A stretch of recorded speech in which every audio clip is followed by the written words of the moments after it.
avanzando, y el ejemplo más claro de que no debemos seguir avanzando hacia un camino es para no llegar a tener muchas vacas muertas más. Bueno, no les quito más tiempo, trato de ser lo más breve posible. Recuerden que la primera presentación e introducción de Diego Irricio contará con 15 minutos. Las preguntas las pueden ir anotando y lo haremos en una ronda final, donde cada expositor tendrá la posibilidad de responder a cada una de ellas. Diego, ¿estás por ahí? ¿Me escuchas?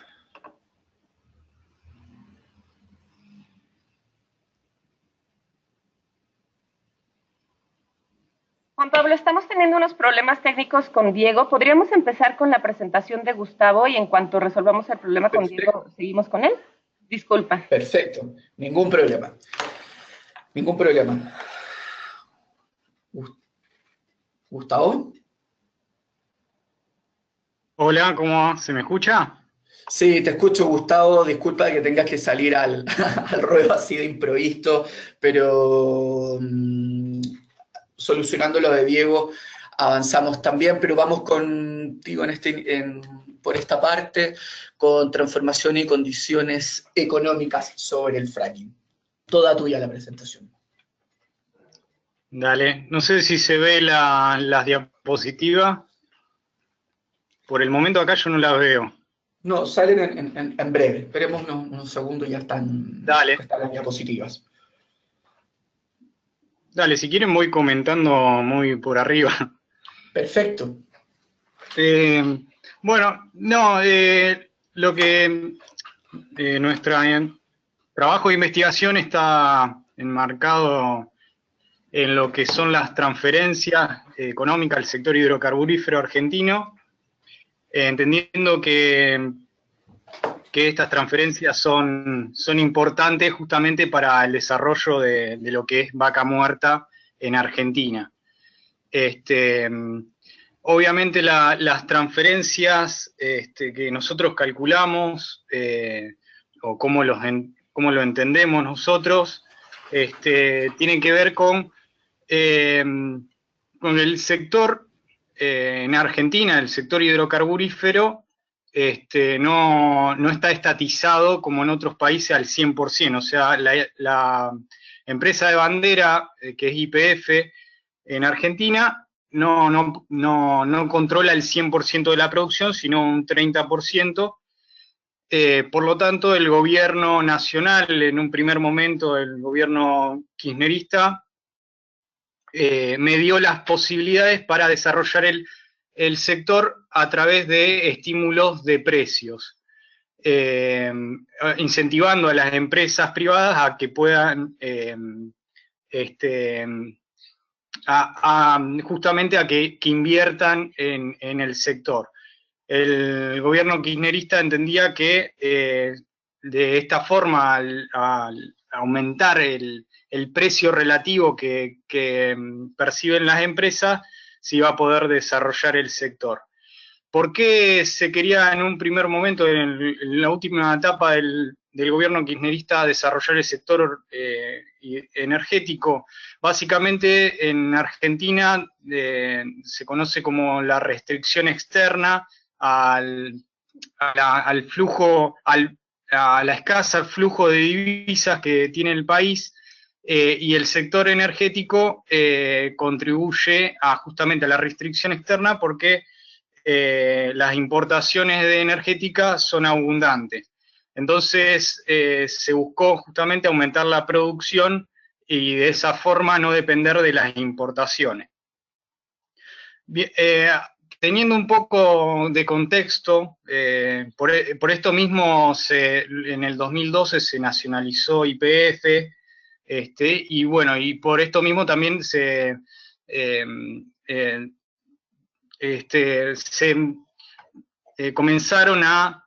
las empresas comenzaron a recibir subsidios desde el Estado Nacional, que es lo que vamos a ver a continuación. Que más allá de los subsidios, y acá estamos viendo no, volvamos a la diapositiva anterior, si puede ser. Lo que entendemos por transferencias económicas hacia el sector hidrocarburífero va más allá de los subsidios que van desde el Estado hacia las empresas para poderlas incentivar.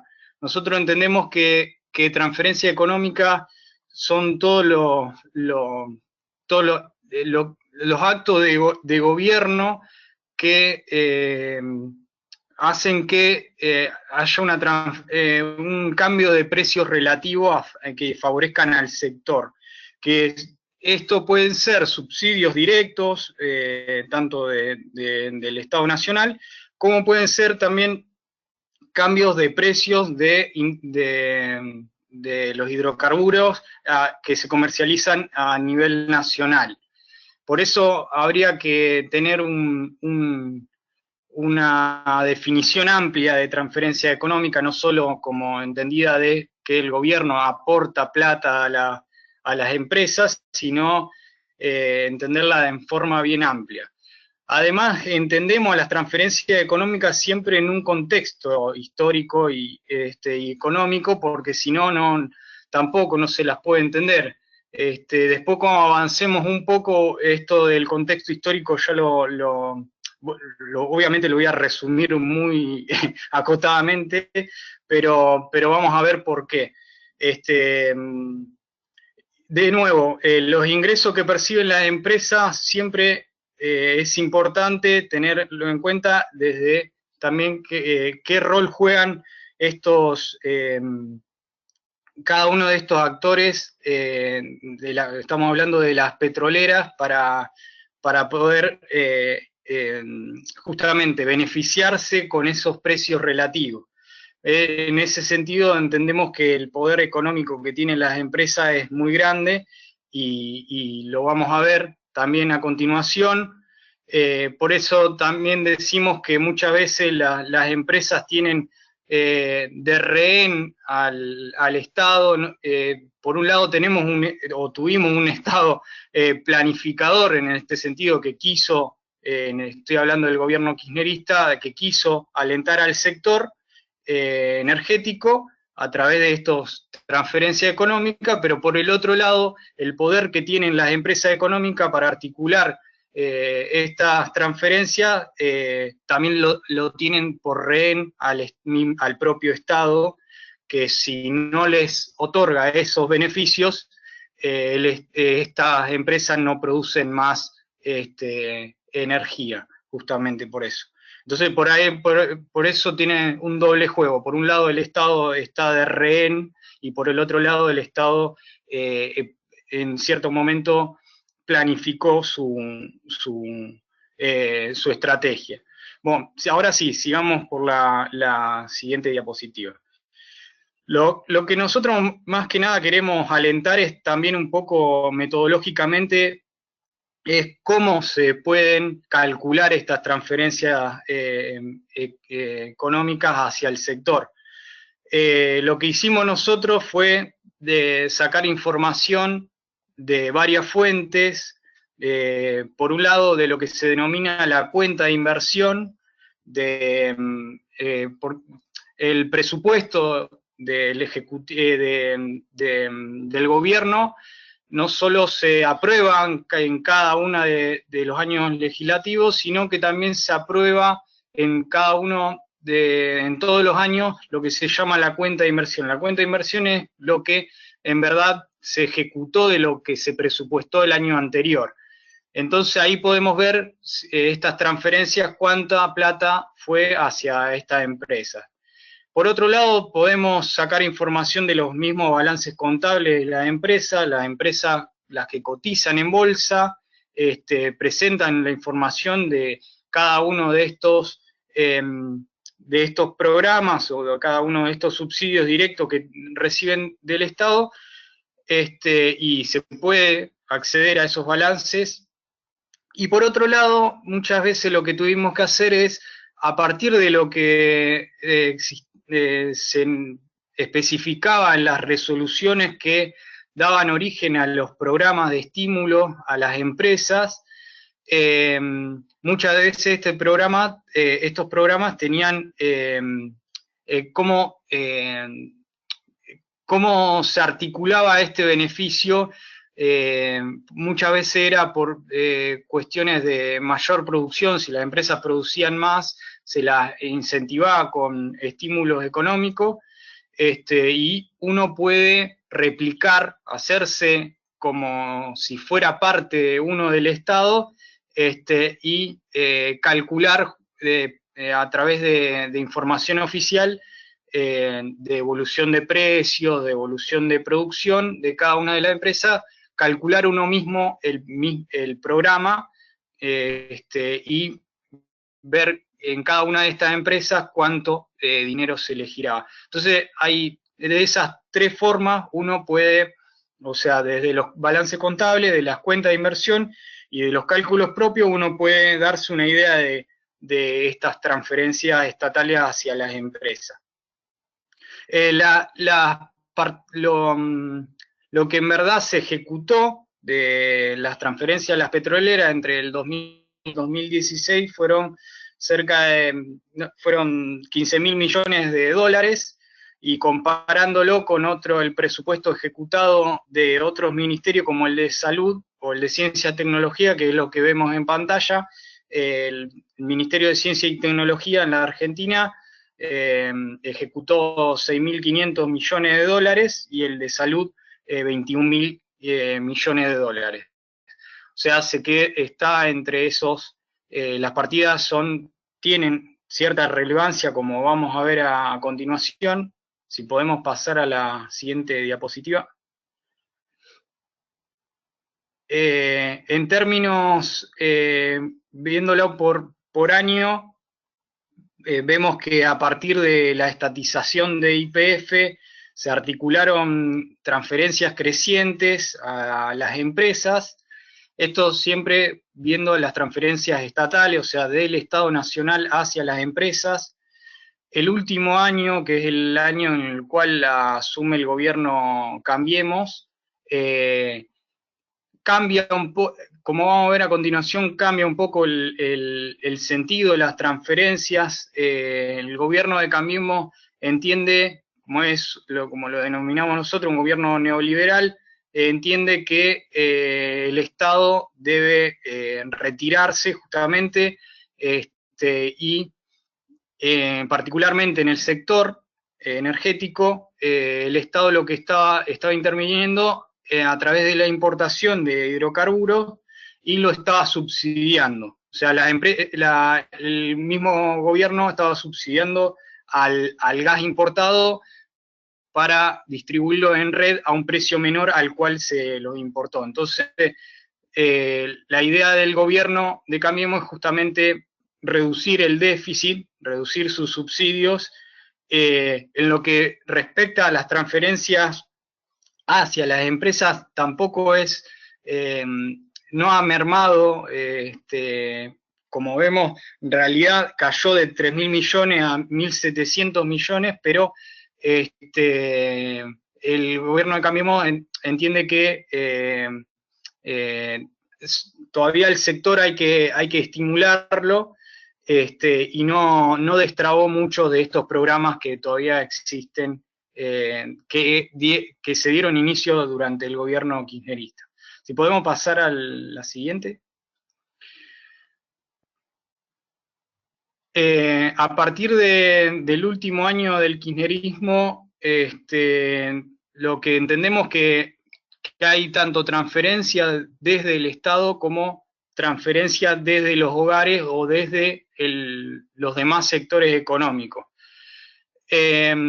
Las transferencias de los hogares comenzaron en mayor medida en el último año del kirchnerismo, a través de una cuestión de cambio de precio relativo. El precio del petróleo a nivel nacional se comercializó a un precio superior al precio internacional. Este diferencial de precios entre el precio nacional, el precio interno del petróleo, significó una especie de precio sostén, y por lo tanto se lo entendía como un estímulo, incluso el mismo gobierno lo entendía como un estímulo hacia las empresas y que esos ingresos que percibe la empresa no mermaran, justamente para estimular al sector hidrocarburífero. De nuevo, como asumió un gobierno neoliberal, entiende que los precios internos tienen que converger a los precios internacionales, y en los últimos meses esto se fue destrabando, el precio interno bajó y el precio internacional subió y fueron convergiendo, y este tipo de transferencia a través del petróleo, como en la Argentina el petróleo se utiliza más que nada para el transporte, fue mermando. De nuevo, nosotros no entendemos que, nosotros no decimos que el precio interno tiene que converger al precio internacional. Lo que nosotros tenemos que entender es que en un contexto en el cual el gobierno kirchnerista o el gobierno de Cambiemos entendía que el precio sostén, el precio interno, era una forma, un aliciente al sector, se constituye como una transferencia desde los hogares hacia las empresas, pero de ninguna manera tenemos que entender que el precio internacional es un precio natural al cual todos los precios internos tienen que converger. Por eso decimos que hay que entender siempre el contexto en el cual se aplica cada una de las políticas. Si podemos pasar a la siguiente diapositiva. Ahora sí, el gobierno de Cambiemos...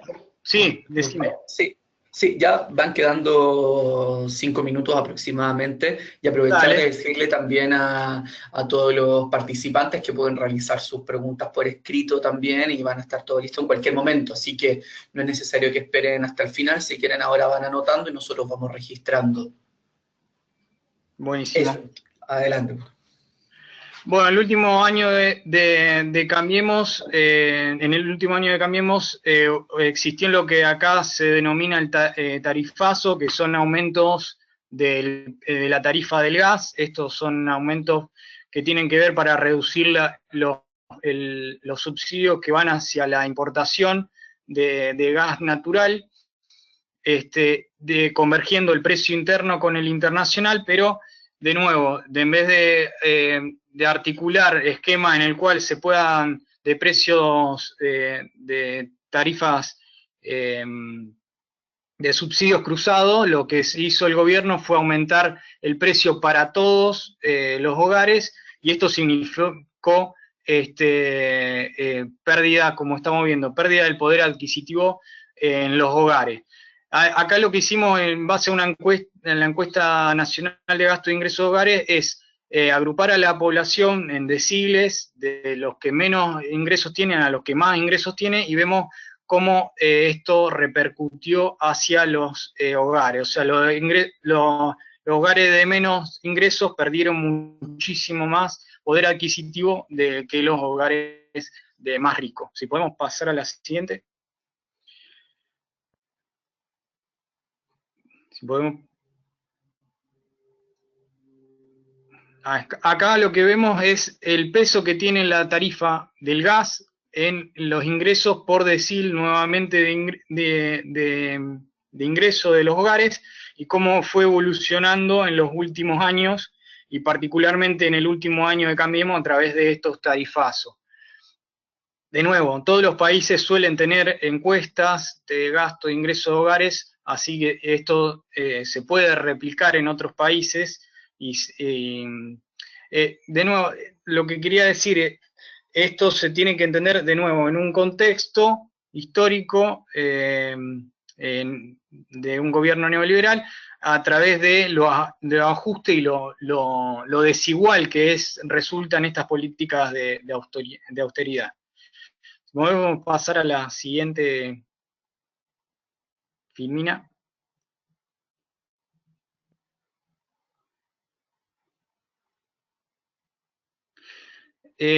Para que se entienda un poco la transferencia por el tema de lo que denominamos tarifazo, lo que hacemos es esto. ver cómo evolucionó la facturación de las empresas con y sin aumento. O sea, sin aumento sería con el cuadro tarifario que seguía vigente anteriormente, y con el aumento es con el cuadro tarifario. O sea, al gas natural despachado por red le aplicamos por un lado el cuadro tarifario anterior y el cuadro tarifario vigente, y esa diferencial entendemos que es una transferencia. De nuevo, es un cambio relativo que va desde los hogares hacia las empresas. Si podemos pasar a la siguiente diapositiva.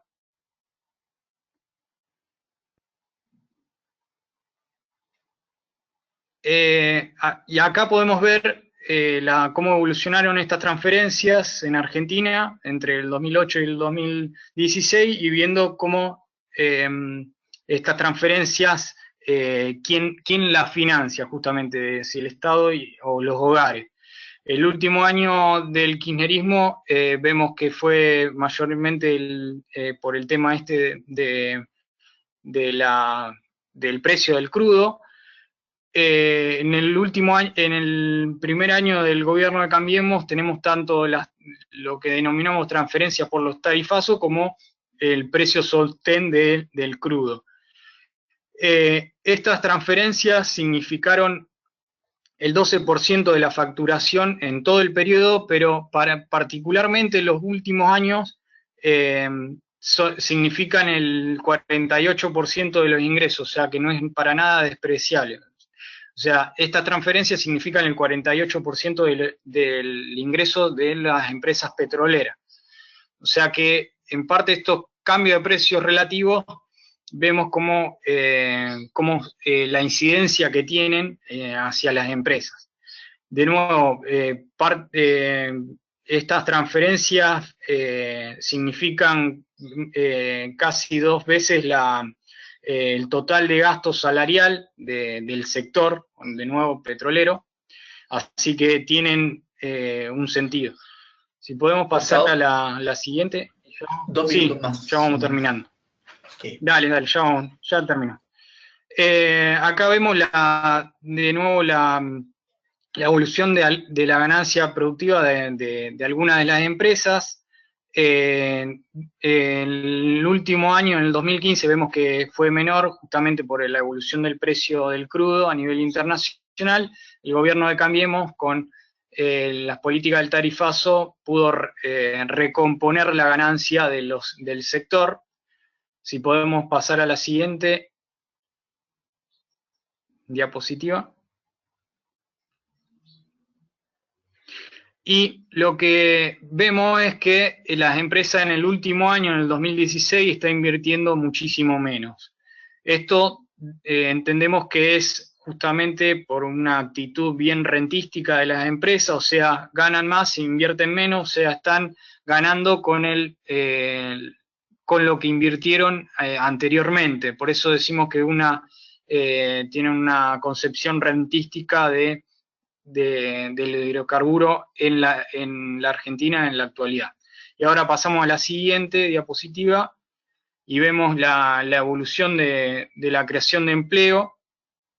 En el último año el empleo fue a la baja justamente porque se invirtió menos. Esto permitió la flexibilización del convenio colectivo de trabajo del sector petrolero, entendiéndolo como un caso testigo para poder seguir invirtiendo en un futuro.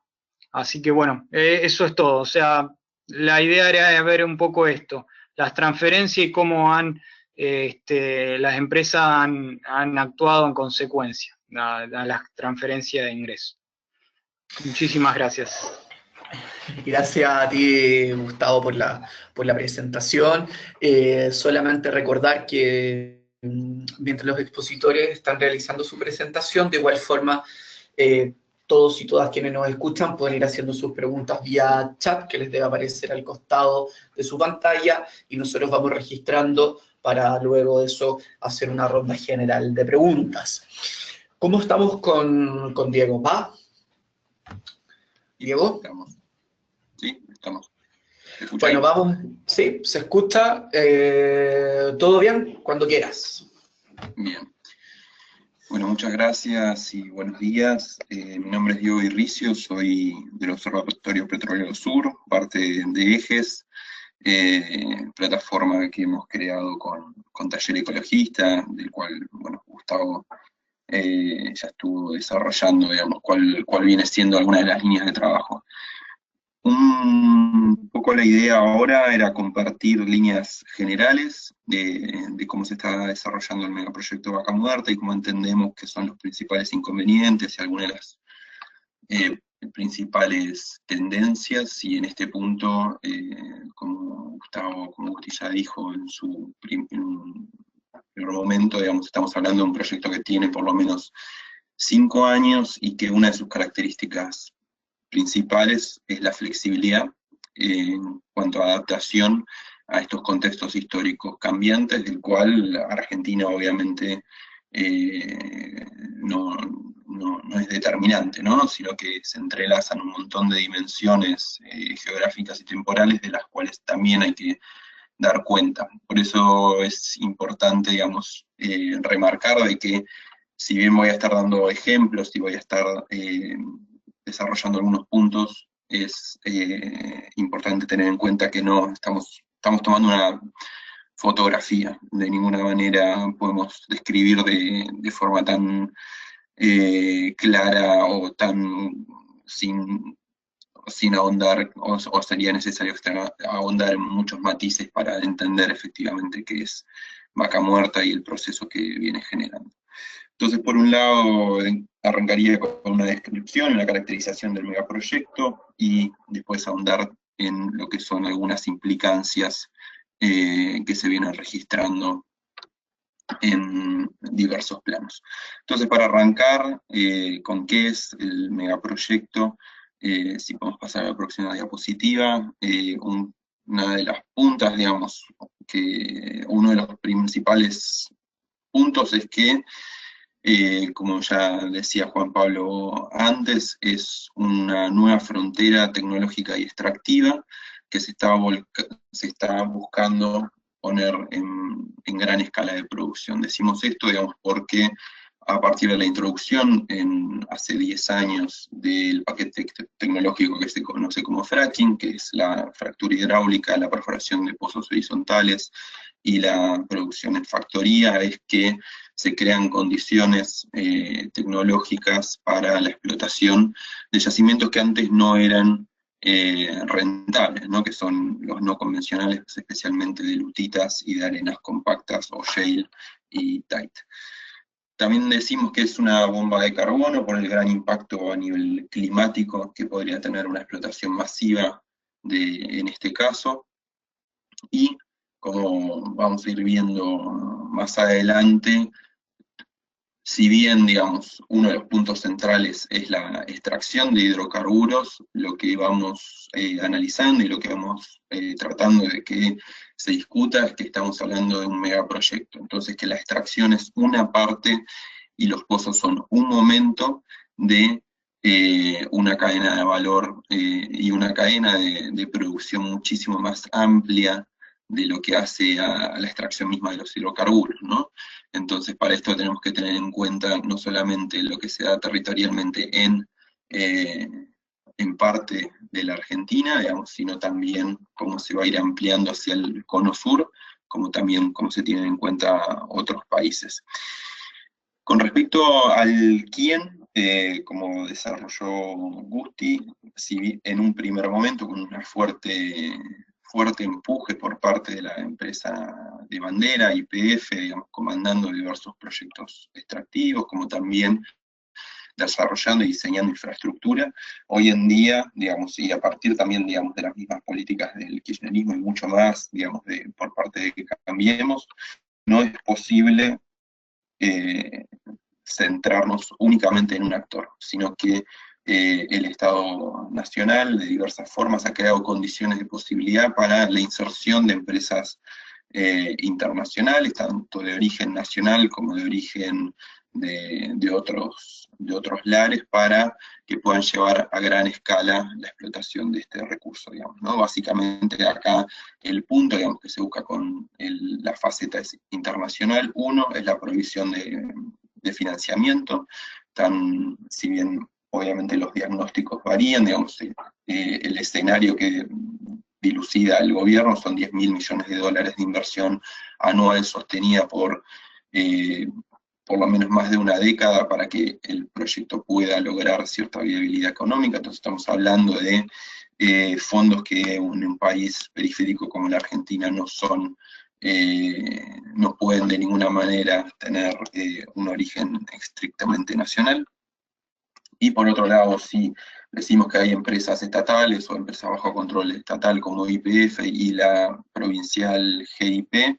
Al mismo tiempo hay operadoras internacionales con roles destacados de Total, de BP, de la China CNOOC, empresas como Tecpetrol, como Pluspetrol, pero también grandes del sector que han expandido su presencia, una presencia previa, o se han insertado en función de explotar el recurso. En este caso encontramos Shell, Shell, ExxonMobil, el caso hiper destacado de Chevron, que después lo veremos un poco más en detalle, y la alemana Wintershall, entre otras, ¿no? Digamos. Y en un tercer aspecto, y es algo que se ha venido dando en los últimos tiempos, es mayor inserción por parte de la banca privada, con algunos préstamos que se han dado por parte del Deutsche Bank, por parte del Citibank, como también de las instituciones financieras internacionales, como el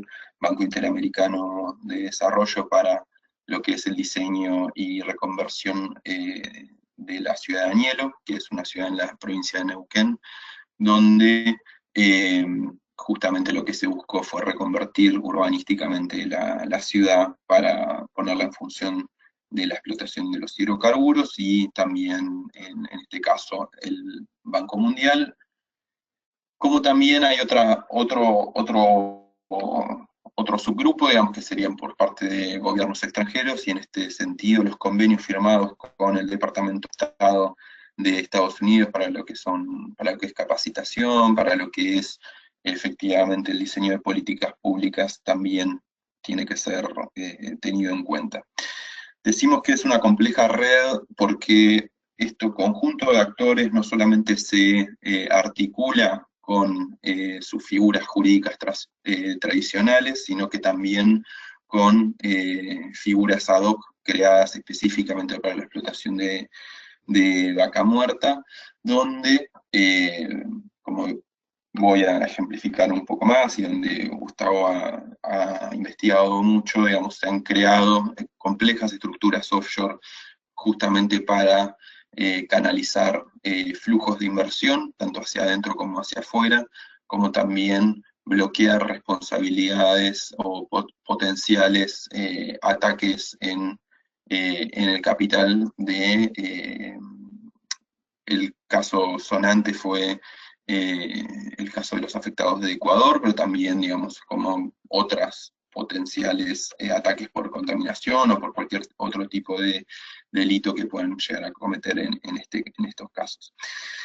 Decimos sindical también, digamos, porque hoy en día, digamos, en la cuenca neuquina, que es donde Vaca Muerta donde está la formación Vaca Muerta y otras formaciones de no convencionales, que cubre 4 provincias del norte de la Patagonia, digamos, hay también un quinto subgrupo, digamos, de actores que responden más a las élites político-empresarias de la región, que también se insertan dentro de la explotación de vaca muerta, y 50 años de gobierno provincial sostenido por parte del mismo partido ha creado que haya una diversificación de ingresos por parte de estos actores.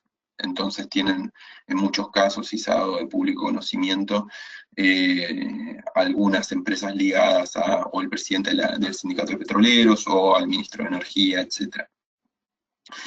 Ahora veremos un poco más en detalle. Y como decía también Gusti, en el para qué, digamos, hay 2 puntos. Por un lado, alcanzar el autoabastecimiento, o sea, reducir la sangría de divisas y de importación de gas que viene registrando la Argentina a partir de 2011, y por otro lado, en un largo plazo, que hoy en día el gobierno sitúa en 2025, empezar a obtener saldos exportables para más adelante poder exportar gas natural licuado, como también proveer y atraer industria de gas intensivo, ¿no? Digamos, en este sentido, el Dow Chemical, con una planta que tiene en provincia de Buenos Aires para la producción de petroquímica, o las empresas siderúrgicas también han venido invirtiendo y también han manifestado el profundo interés que tienen en la explotación masiva de vaca muerta con miras de baja de precio.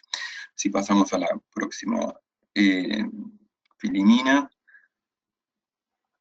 Y entonces, como vemos, digamos, en la figura de la izquierda, digamos, sería la provincia del Neuquén, digamos, y parte, digamos, de la cuenca extractiva, digamos, y en la imagen de la derecha, cómo esta extracción se vincula con una red de infraestructura logística, tanto de trenes proyectados, expansión de rutas, como también ampliación o construcción de puertos de gas natural licuado, tanto que origen en el Atlántico como proyectados hacia el Pacífico, gasoductos, oleoductos, poliductos y los grandes consumidores industriales, ¿no?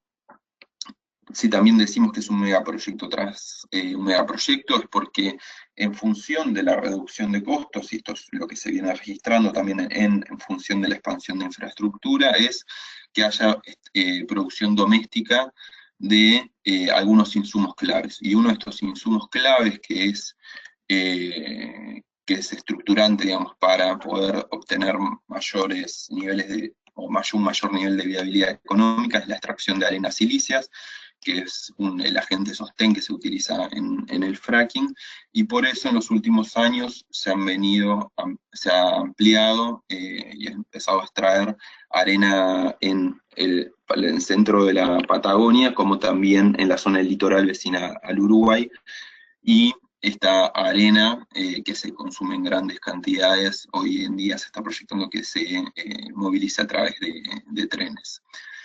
Si pasamos a la próxima.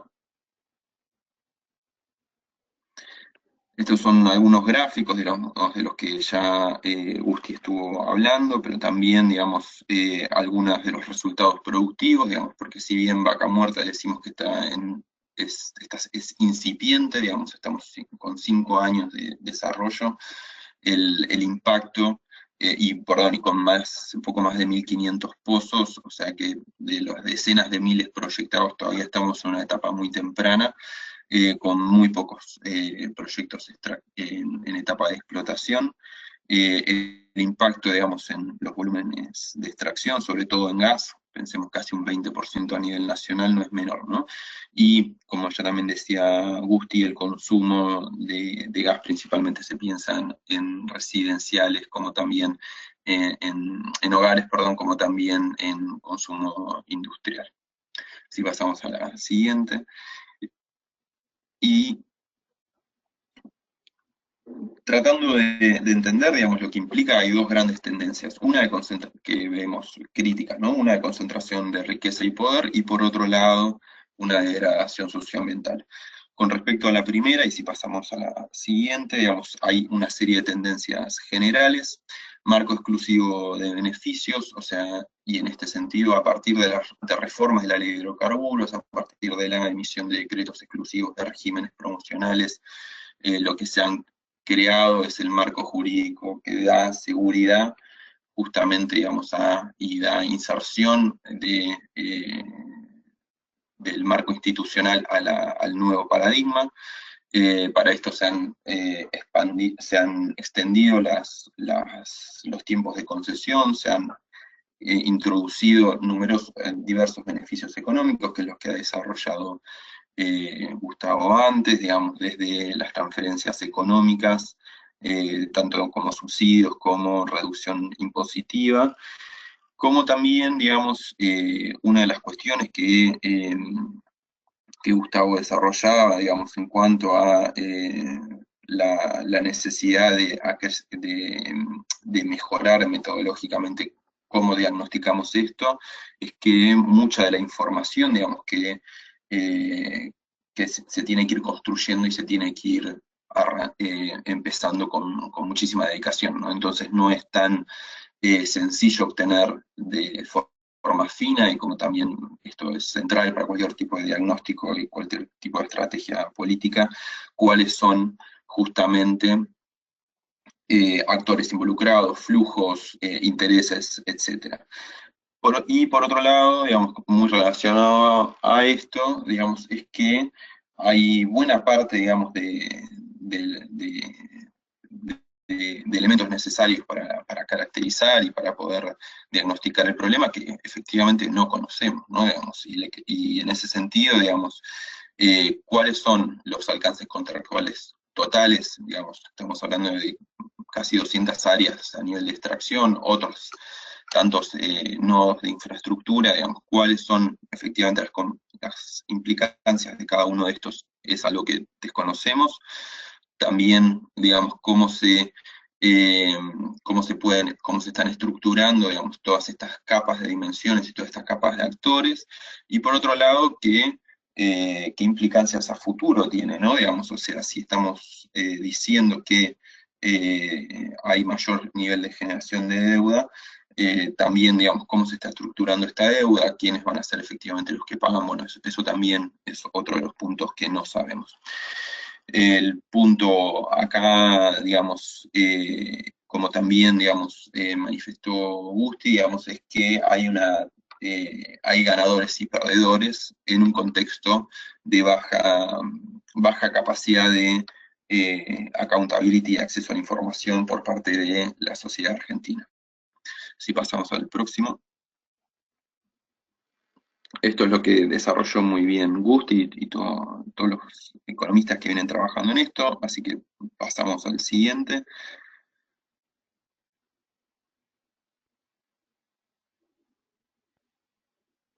Y esto también es algo que vienen desarrollando Gusti y sus compañeros, digamos, sobre cómo se están estructurando empresas offshore en paraísos fiscales en función de la explotación de vaca muerta en algunos casos, ¿no? Entonces, en la izquierda tenemos algunas de las empresas que YPF ha creado en los últimos tiempos, y en la derecha cómo se estructura el caso de YPF Chevron, que fue el primer proyecto de explotación de hidrocarburos no convencionales en la Argentina,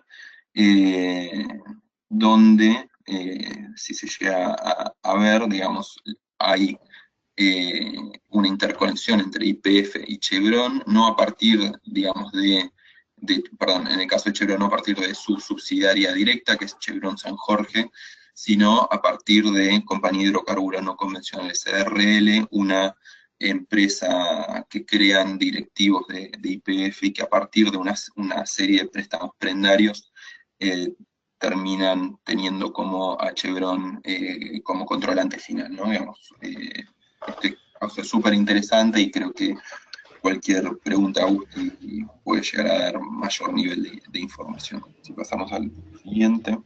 Diego, solamente recordar que quedan 5 minutos y que todos pueden realizar sus preguntas por escrito en cualquier momento para la ronda final de preguntas que haremos al término.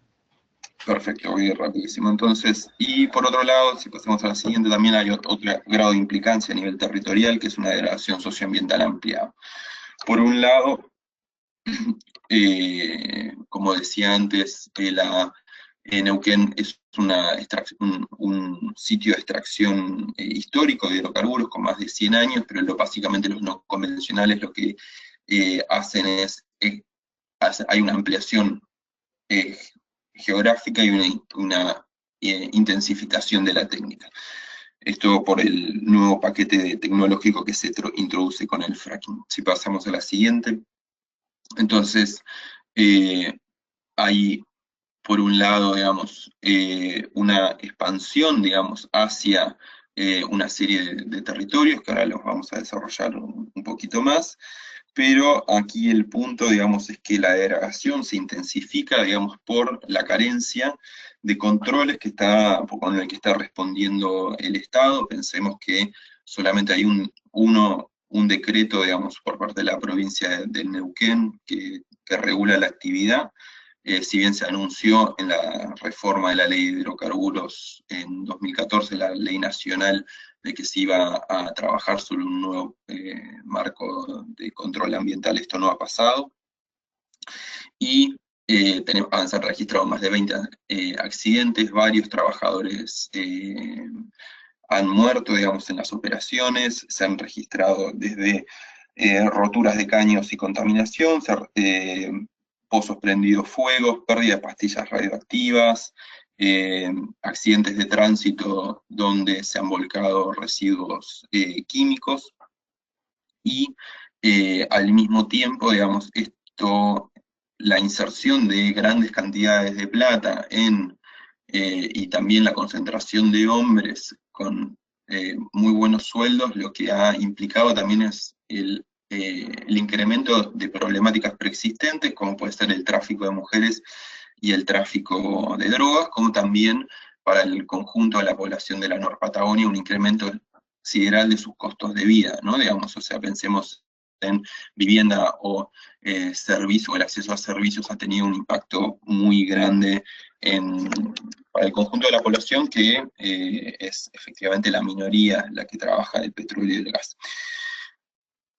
Decimos también que hay una degradación en el sentido de que esta expansión se ha dado sobre una planificación y desarrollo no democrático, porque se ha expandido hacia zonas donde ha encontrado resistencias por parte de la población a su inserción, y el Estado ha respondido, y el YPF ha respondido con campañas públicas donde justamente lo que buscaban era instalar un discurso de fracking seguro, descartando y minimizando lo que son ya mucho conocimiento acumulado, especialmente en Estados Unidos, que es el único país que tiene por lo menos los suficientes años como para poder recabar información de los impactos sanitarios y ambientales de la técnica, como también en salidas públicas. Bueno, obviamente todos estos actores han directamente, digamos, minimizado cualquier tipo de crítica, y si decíamos que es un megaproyecto transnacional, obviamente la extracción es una parte más, digamos, de los problemas que se registran, por ejemplo, en la extracción de arenas, que hoy en día se sabe, digamos, que hay mayor incidencia de silicosis, que es una enfermedad bastante grave en aquellos que trabajan, como los que viven cerca de la extracción o transporte de arenas. Obviamente hay otra parte que no sabemos, cuál es el grado real de contaminación ambiental, digamos, o sea que al no existir en muchos casos información de base y no existir políticas de monitoreo, no podemos realmente saber cuál es el estado de situación, como tampoco, tanto en el ambiente como en la salud de las personas, y cómo este conjunto, digamos, de efectos, digamos, porque el fracking no es, por lo menos lo que hemos venido viendo tanto en Argentina como en otros países, es que si bien muchas veces se concentra en agua como principal fuente de contaminación, no siempre es así, ¿no? Digamos, o sea, puede haber muchas veces mayor impacto sobre aire, muchas veces mayor impacto climático, sobre economías regionales. Esto quiere decir que es multidimensional y no es mecánico, y toda la previsión que se pueda llegar a tener muchas veces no llega tampoco a alcanzar cuál es después la combinación de estas cuestiones, ¿no? Si pasamos a la siguiente. Entonces, decimos que el fracking hoy en día se concentra, digamos, en unas zonas que para nosotros entendemos como críticas. Por un lado, la provisión de fuentes de agua dulce para la población. En este caso vemos fotos de Los Barriales, que es la principal fuente de agua, fuente hídrica para la población más grande del Norte Patagonia. Pasamos a la siguiente.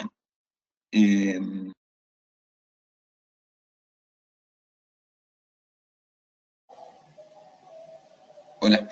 Entonces, después en territorio mapuche, en territorio indígena, también es una producción frutícola. Pasamos a la siguiente. En las ciudades, estas son las zonas populares de la ciudad de Neuquén, digamos, donde también el fracking se ha venido expandiendo. Pasamos a la siguiente. y como también los basureros, ¿no? Digamos, o sea, esto de los basureros son otra de las cuestiones que también decía, porque los pozos hay que ir combinando con otra serie de problemáticas, y acá estamos viendo un basurero enorme, justo a 500 metros de las zonas muy carenciadas de la ciudad de Neuquén, que obviamente no tienen ningún tipo de acceso a servicio de agua o de gas, ¿no? O sea que son claramente no han recibido ninguno de los tipos de beneficios de boom de vaca muerta. Pasamos a la siguiente. Entonces, creemos igual que frente a este escenario extremadamente complejo, digamos, donde vaca muerta es,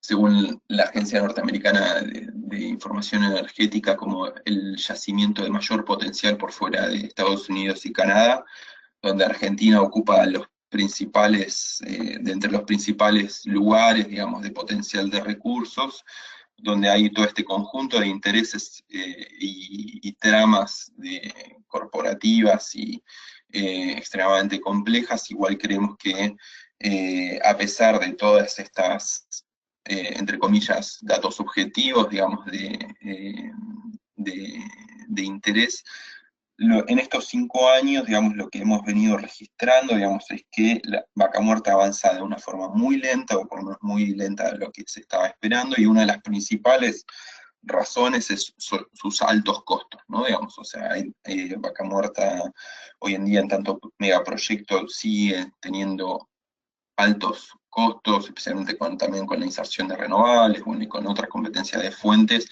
No es tan sencillo extraer este tipo de hidrocarburos, y lo que crea, digamos, es también otra oportunidad, es que si no hay, esta explotación, si no hay este vuelco hacia la generación de estos insumos claves, como en el caso de Arenas, efectivamente es muy difícil que vaca muerta se viabilice económicamente, ¿no? Y yo creo que un tercer punto es que vaca muerta ha sido ampliamente atacada, digamos, por numerosos actores, desde diversos, o sea, no solamente en el caso internacional, digamos, donde diversos estados de Estados Unidos lo han prohibido, Francia, Bulgaria, Irlanda recientemente, digamos, y como sabemos en diversos puntos de América Latina, en el caso de Argentina más de 50 municipios, una provincia han prohibido la técnica, o sea que hay un contexto, digamos, de gran ataque a este tipo de explotación, sino que al mismo tiempo en la cuenca neuquina, histórica producción de hidrocarburos, como decía antes, fuertemente, en un sentido cultural muy ligado a los hidrocarburos, hoy en día hay un debate vivo, digamos, ¿no? Cuando se firmó el YPF Chevron, hubo una movilización de 5.000 personas, digamos, algo histórico, digamos, que si bien tuvo una fuerte represión por parte del Estado neuquino, donde hubo varias horas de represión, un docente con un tiro en el pecho, se quemaron casas de la comunidad mapuche, está siendo discutida en esta espada de doble filo, digamos, donde una situación crítica emergen algunas oportunidades, digamos. Y para pasar a la última, y con esto cierro, digamos, nosotros desde diversos grupos lo que hemos venido trabajando es, por un lado, en áreas de exclusión y freno, es justamente evitar que vaca muerta alcance un punto de avance crítico, y para eso se han numerosas municipalidades, digamos, dentro de la cuenca neuquina han prohibido y hoy en día están resistiendo los embates de los gobiernos provinciales para tirar abajo ordenanzas que prohíben la técnica. Se ha logrado acuerdos o han manifestado empresas como Total que no van a seguir perforando en áreas naturales protegidas. Las comunidades mapuche vienen resistiendo fuerte lo que es el avance en sus territorios. Y por otro lado, digamos, este freno y esta posibilidad, digamos, de preservar zonas para no solamente que no se degraden con el fracking, sino también, digamos, que sean la base para permitir una transición energética y productiva, digamos, ¿no? O sea, pensar digamos, cómo transicionar esta región es definitivamente uno de los grandes desafíos, en el sentido de que nos tenemos que pensar en un doble plano, digamos, en un plano de energía, pero también, digamos, en cómo se generaría un modelo, digamos, de sociedad que pueda efectivamente condicionar digamos, y acotar la presencia de los hidrocarburos, ¿no? En este sentido, los 3 puntos de sustentabilidad, igualdad y comunidad nos parecen centrales frente a los puntos que venía desarrollando. Para finalizar, ahí hemos desarrollado tanto lo que hablaba antes Gusti, como también, digamos, hay numerosos informes que hemos venido trabajando, están en la página de ejes.org.ar, donde también sacamos un boletín mensual de seguimiento y de seguimiento crítico del megaproyecto, como también a la par de informes y texto hemos publicado videos, hay mapas como los que antes mostré, esto para cualquiera que quiera profundizar, digamos, quiera ver, digamos, en mayor detalle estas cosas que venimos discutiendo, están tanto en la página de Ejes como en la página del Observatorio Petrolero Sur. Muchísimas gracias. Gracias a ti, Diego, por la presentación. Nada, seguimos avanzando. Recordarles nuevamente que pueden ir realizando sus preguntas a medida que va avanzando la exposición, y luego de eso haremos una ronda final de preguntas donde cada uno podrá dar las respuestas correspondientes. Seguimos entonces avanzando y vamos ahora con Ilusi. ¿Estás? Hola, sí, aquí estoy. Hola, ¿Me ¿qué tal, escuchan? Ilusi? Sí, te Perfecto. escuchamos perfectamente y nada, todo tuyo el micrófono. Gracias. Em, bueno, yo les voy a presentar un modelo que es el trabajo que hicimos en OpenOil con Andrés, una persona a la que conocimos gracias a trabajo previo con los compañeros de OPSUR. Así que ya habíamos, bueno, a través de la comunicación con Gustavo y Diego, justamente. Y la intención de este proyecto era poner números, tratar de encontrar los datos que existían dentro de gobierno, empresas, y poner números reales, por así decirlo, unas estimaciones de a cuánto equivalían los subsidios, qué tanto dinero se estaba llevando el gobierno o la empresa, ¿sí? Y cuánto estaba pagando el pueblo argentino. Lo que sabíamos, este modelo se hizo en octubre del año pasado, y bueno, queríamos saber qué tanto podía ser cierta esta idea de que Argentina tenía estas reservas increíbles de petróleo y gas shale, que si se extraían en algún momento iban a poder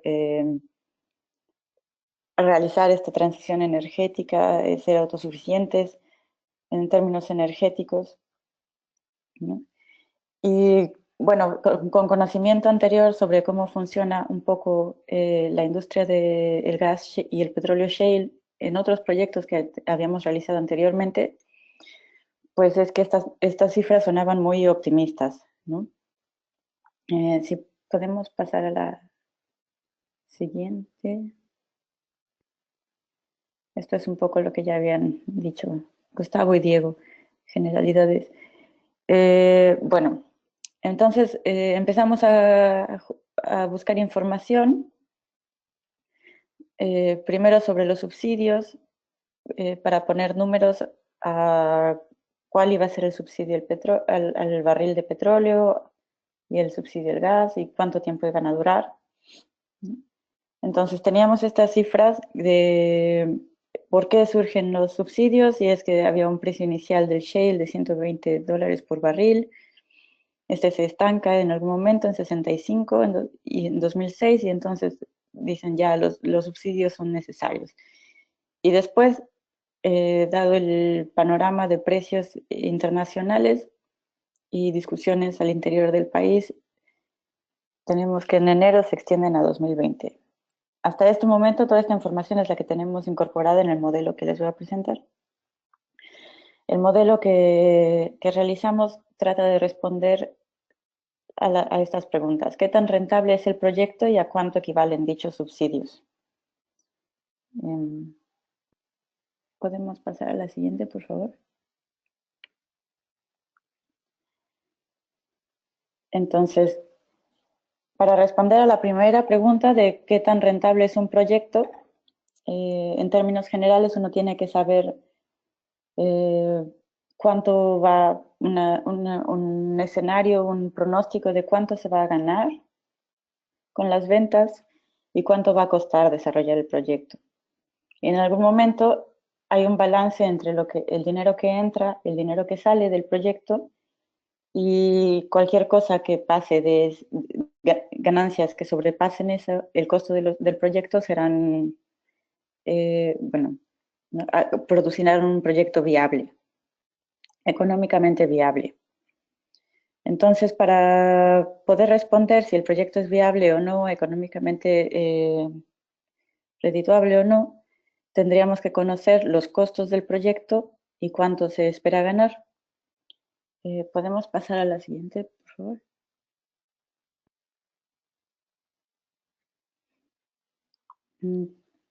Además de eso tenemos que saber, además de estas cosas, de cuánto dinero bruto entra y cuánto va a salir, cuánto va a costar desarrollar el proyecto y cuánto se espera vender de petróleo y gas. También está el régimen fiscal. Todos los impuestos, y ahora hablamos de los subsidios, también que van a ser aplicados dentro de ese proyecto.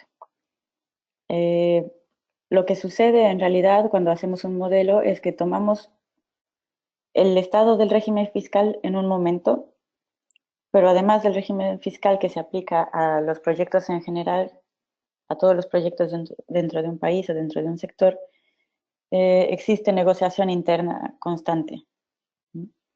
Esta negociación entre los gobiernos y las empresas suele ocurrir en términos de cuánto vamos a ganar, quién va a ganar y cuándo. Entonces, generalmente se esperaría que el gobierno tuviera también conocimiento de qué hay, de los recursos que existen en el subsuelo, de cómo se van a explotar, cómo se van a comercializar y qué se va a hacer después cuando el proyecto se cierre. Lo que hemos visto que ocurre en muchos países es que dentro de los gobiernos no existen las capacidades para analizar realmente, para producir modelos financieros que respondan a cuánto se espera ganar.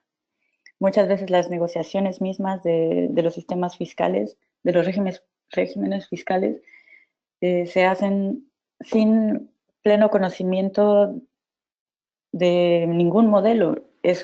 Muchas veces, o en los modelos existentes son aquellos que proveen las empresas. Y entonces uno puede preguntarse, bueno, si las empresas son las que quieren conseguir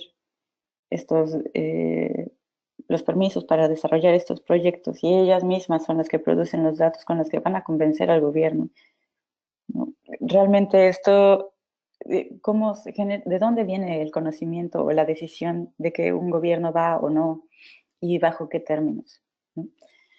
Bien, entonces los contratos petroleros suelen ser complejos, suelen ser renegociados y lamentablemente en muchas ocasiones no son públicos. Entonces, la sociedad civil tampoco tiene acceso a ver, tal vez dentro de la sociedad civil existen las capacidades para evaluar si un proyecto sería viable o no, pero no se tiene la información necesaria como para producir el modelo y responder a estas preguntas de quién se va a llevar el dinero y cuándo y cómo. ¿Podemos pasar a la siguiente, por favor?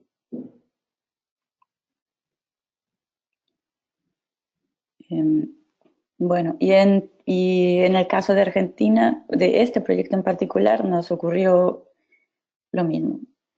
Buscamos información pública y resulta ser difícil conseguir la información. o la información que se consigue no es la adecuada para realizar un modelo. No podemos, no tenemos idea clara de de cómo se va a invertir el dinero y en qué. O muchas veces la información es parcial. En este caso, el modelo completo se desarrolló con la información de esta diapositiva, únicamente, o bueno, 90% de ella, del modelo se realiza con la información de esta diapositiva y que es provista por YPF, y fue la única información relevante dentro de YPF, que encontramos dentro de YPF, Chevron y el Ministerio de Energía de Argentina y Neuquén. Si se fijan en las cifras de esta diapositiva, son cifras globales. Se dice que el proyecto va a durar 35 años y solo sabemos los números totales. Generalmente, además, los números totales que reportan las empresas no incluyen inflación. Entonces, también hay que inferir un escenario futuro de inflación para poder poner estas cifras en un proyecto que durará 35 años.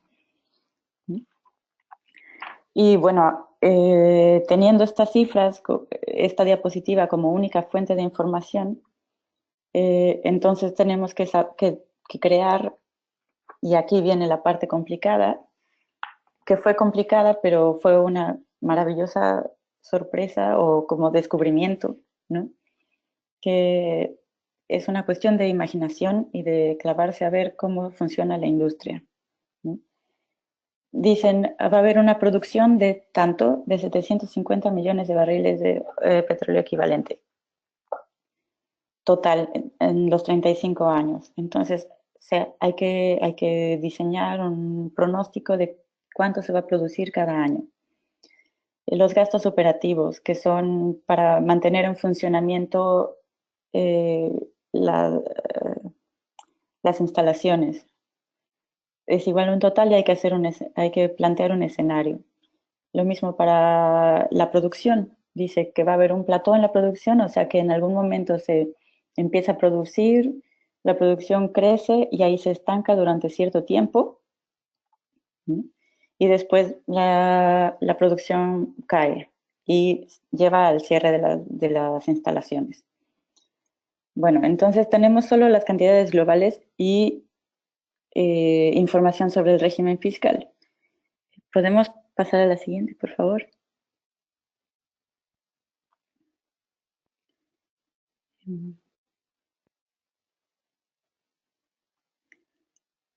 Ok, entonces aquí, como les comentaba, los escenarios, ¿qué necesitamos desarrollar? Cuestión de imaginación y de conocer la industria para poder desarrollar un modelo. Son los escenarios de producción, tanto de petróleo como de gas, los escenarios de cuánto dinero se va a invertir en exploración, en desarrollo de las instalaciones y cómo se van a invertir. Y aquí hubo un problema porque encontramos información sobre cuántos pozos verticales y horizontales iba a haber, pero en otra fuente de información decían otro número y así sucesivamente. Entonces, como no llegamos a no había forma de saber cuál era el número real de pozos verticales y horizontales, porque cada uno tiene costos de desarrollo diferentes, pues tuvimos que asumir una cifra global.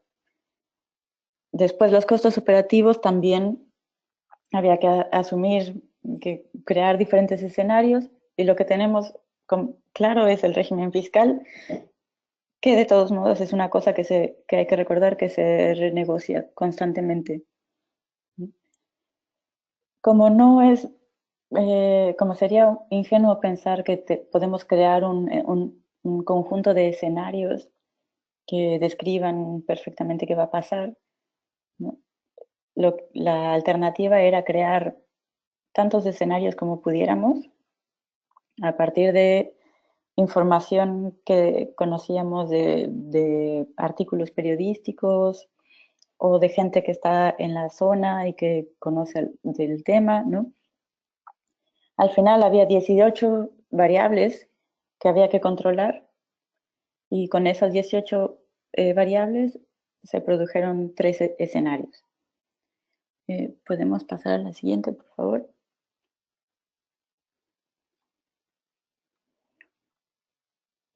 Ok, esto así de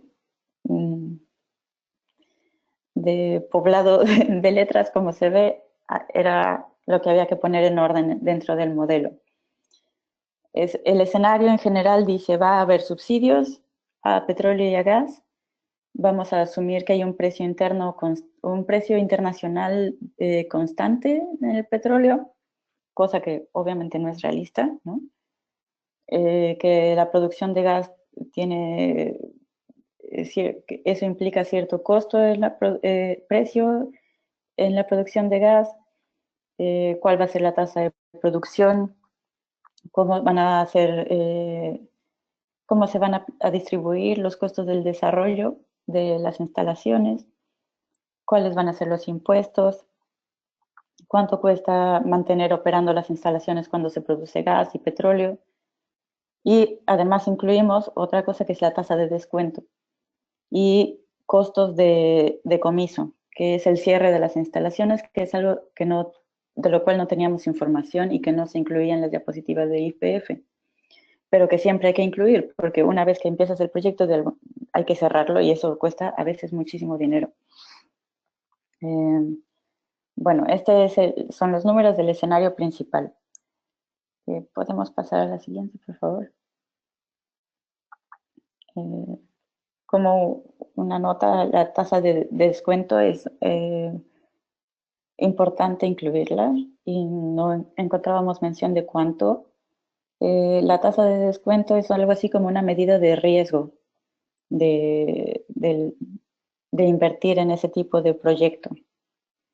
Nosotros escogimos una tasa del 10% que es como acorde con la industria, ¿no? Proyectos similares en otras partes del mundo tienen esa tasa de descuento, y por eso la escogimos, pero hay que mantener en mente que el riesgo de producir, de tener este tipo de proyecto en un país y en otro varía porque hay implicaciones políticas, sociales, que pueden cambiar muchísimo el valor del riesgo del desarrollo del proyecto. Bueno, al final fue el escenario de producción, tanto de gas como de petróleo, que asumimos. Ahí pueden ver, se desarrolló con base también en el análisis de otros proyectos similares en otras partes del mundo. Vemos que la producción suele ser más o menos así. Hay un incremento en la producción durante los primeros 10 años del proyecto. Después el proyecto se estanca en una producción fija y a partir de cierto año donde se llega a un cierto porcentaje se han producido cierto porcentaje de los recursos que se espera extraer, se ve que cae la producción rápidamente. ¿Podemos cambiar, por favor? Entonces, con ese escenario de producción y asumiendo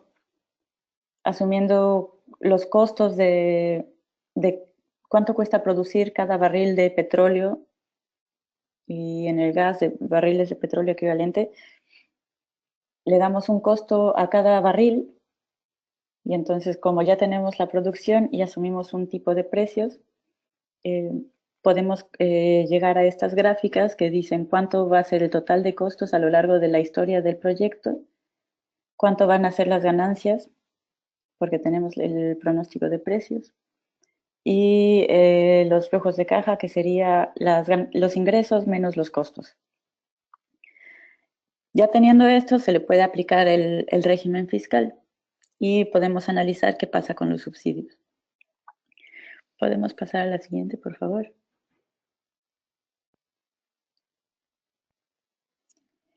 Y cuando se aplica el régimen fiscal, esto es lo que pasa. Tenemos el análisis aquí. La línea punteada indica los flujos de caja, que es el total de los ingresos menos los costos de desarrollo del proyecto.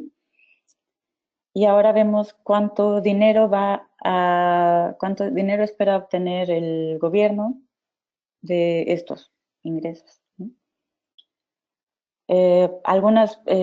Tenemos regalías, impuestos sobre los ingresos brutos y income tax y stamp, que es un impuesto de sellos. Ok. Y entonces vemos los subsidios van por debajo porque son negativos, ¿no? Se tienen que poner los subsidios para obtener los ingresos, ¿no? Y los ingresos al final se dividen como se ve arriba. La mayor parte viene dada por regalías, y otro pequeño, y en segundo lugar vienen los ingresos, los impuestos sobre los ingresos brutos. Bueno, hasta ahí el cálculo de cuánto dinero hay, de cuánto dinero le va a corresponder al gobierno, pero cuando analizamos, y podemos pasar al siguiente, por favor, también cuánto dinero va a recibir la empresa, entonces tenemos estos resultados, que son bastante alarmantes, diría yo. Si se fijan en el diagrama del lado derecho, tenemos un pie dividido en 3, verde, azul, rojo, y encima viene una parte sombreada con gris. La parte roja y verde es lo que debería ser el pie si no hubieran los subsidios. Los subsidios pintados en azul son los que da el Estado a la producción de gas. Y bueno, hasta ahí diría uno, bueno, sí son bastantes, pero no son tantos. Todavía hay ingresos para el Estado, que es la parte en rojo, ¿no? Que hay suficientes ingresos para el Estado, y en verde los ingresos para la empresa. Lo que hay que tener en cuenta es la parte pintada en gris, que cubre gran parte o la mayor parte de los ingresos que irían al Estado y a la empresa. Y es la parte que equivale a, dentro del modelo, el pago que está dando la gente por la diferencia de precios internos e internacional, dentro y fuera. Entonces, son 9.000 millones de dólares lo que se está dando en subsidios, por lo que los consumidores están dando en subsidios al pagar la diferencia de precios del petróleo. Esto hace que el proyecto realmente no sea tan rentable como se está pintando, o sea, porque las cifras que van hacia las noticias serían el país sin la zona gris, y entonces sí, estamos poniendo subsidios de 4.000 millones, pero el Estado recibe 6.000 millones y medio de ingresos, ¿no? Entonces, en el discurso los números no están completos, no se están dando claramente. Habría que incluir esos 9.000 millones de subsidios que también se están dando. Y bueno, estos son los resultados para el escenario que escogimos. Uno de los escenarios, de los 3 escenarios que decidimos analizar, que era el que resultaba más realista en términos fiscales y en términos de producción de gas y petróleo. Pero se crearon otros 13 escenarios, y entonces habría que analizar ¿existe algún caso en el que sí fuera rentable este proyecto? Y podemos pasar a la siguiente, por favor.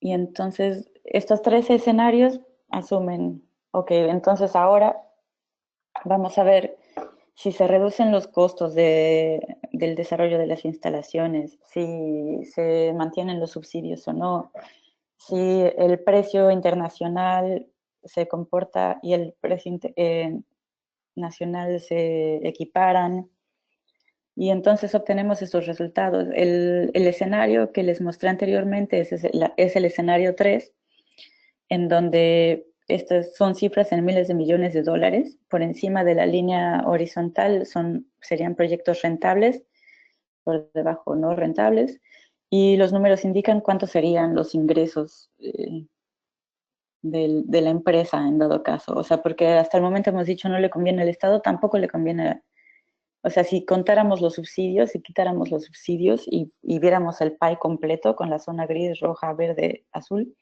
esto sería lo que obtenemos. Hay dos casos en los que el proyecto parecería mucho más rentable, ¿no? Uno en el que sí es totalmente rentable, que es el del primer escenario, pero ese escenario no es un escenario realista, porque implicaría que hubiera un plató en la producción, es decir, que la producción se pudiera sostener alta durante 20 años y que ese pico en producción se hubiera alcanzado ya en el 2017.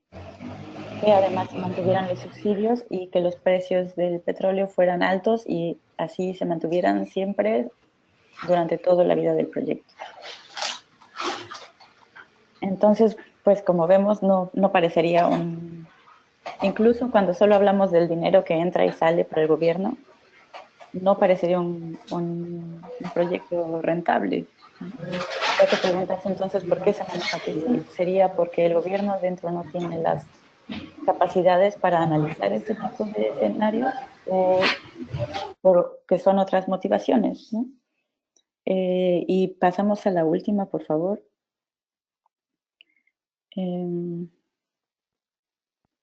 Bueno, y luego la otra parte de la moneda, y es que estos modelos solo están considerando la producción y el precio y los costos, ¿no? del petróleo y del gas, pero en realidad, y ya hay esfuerzos en otras organizaciones y en otros institutos para poner números a otras cosas que, opinión personal, yo encuentro difícil ponerle números a esas cosas porque son inmateriales, ¿no? O que son para la humanidad, pero sería el impacto ambiental. ¿Cómo incluirías dentro de un modelo así el impacto ambiental? Porque ahí son costos para el pueblo argentino que cómo se van a recuperar. El impacto social de la transformación de fuentes de empleo, de la transformación de formas de vida de las personas, el desplazamiento de gente, ¿no? Y la otra parte es, ok, si el gobierno ya tuvo estos ingresos, ¿qué está haciendo con ellos? ¿No? Y bueno, hasta ahí mi presentación.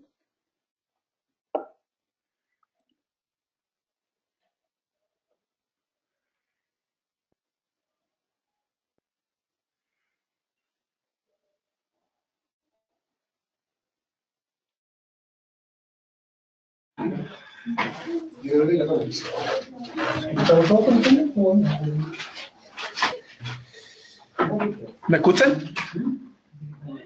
¿Sí? Sí, te escuchamos.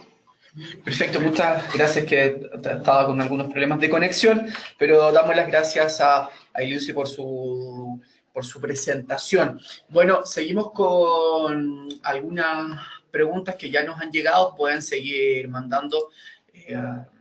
Recuerden que no hay ningún inconveniente de ir sumando minuto a minuto algunas preguntas.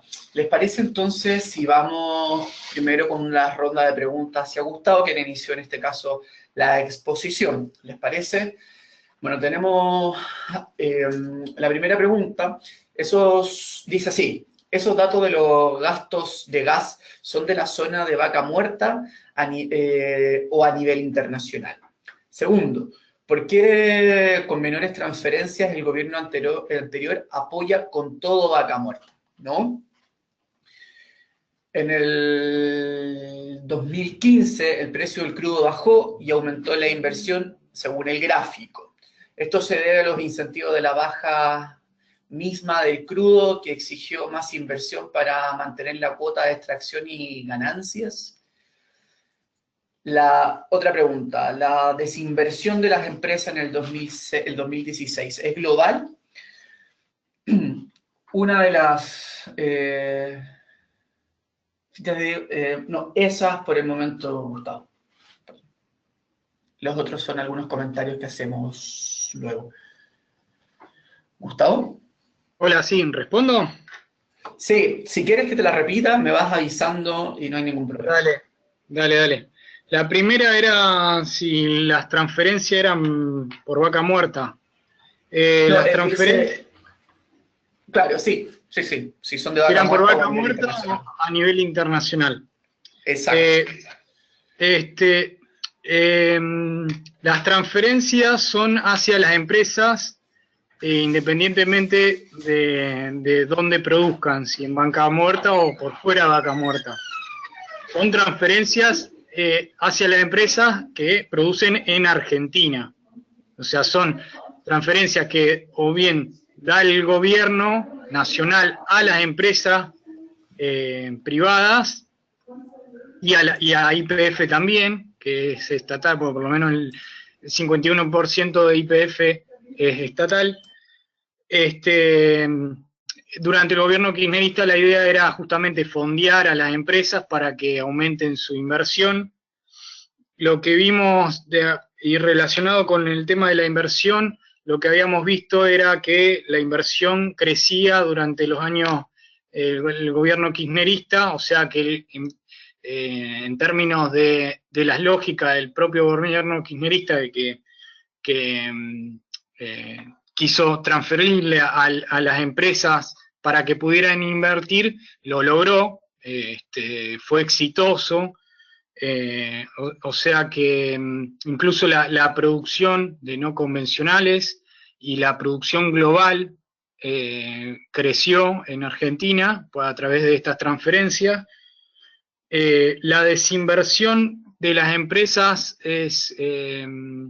lo que vimos fue nada más algunas empresas que cotizan en bolsa, pero es general la desinversión de todas las empresas. O sea, tomamos, en el gráfico se podían ver algunas empresas, pero en verdad ocurre en todas las empresas. Las empresas están invirtiendo menos en el año, por lo menos invirtieron menos en el año 2016 que en el año anterior.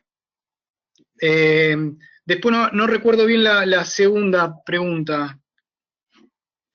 Sí, te la leo ahora. Dice, pero que con menores transferencias el gobierno anterior apoyó con todo a vaca muerta, ¿no? Sí, es relativo.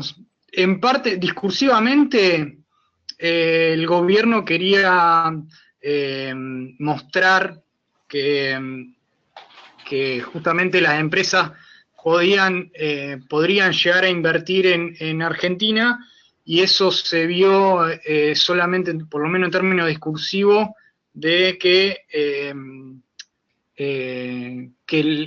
las empresas invertían en vaca muerta, ya sea por las transferencias o no. Después de ahí, obviamente, por eso decía, en términos discursivos, el gobierno de Cambiemos quiere que se desarrolle vaca muerta, pero las políticas neoliberales no tienen el fin último de las políticas neoliberales no es desarrollar vaca muerta, sino justamente disminuir el déficit público, o sea, reducir los subsidios al gas importado.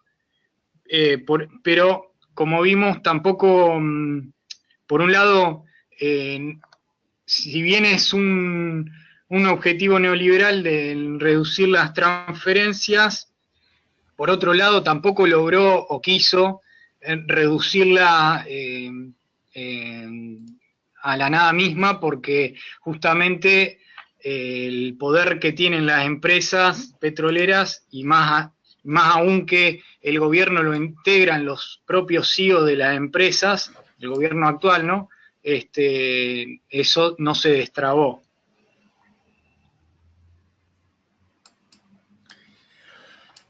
Perfecto. Eso, vamos con la siguiente y última en este caso para ti.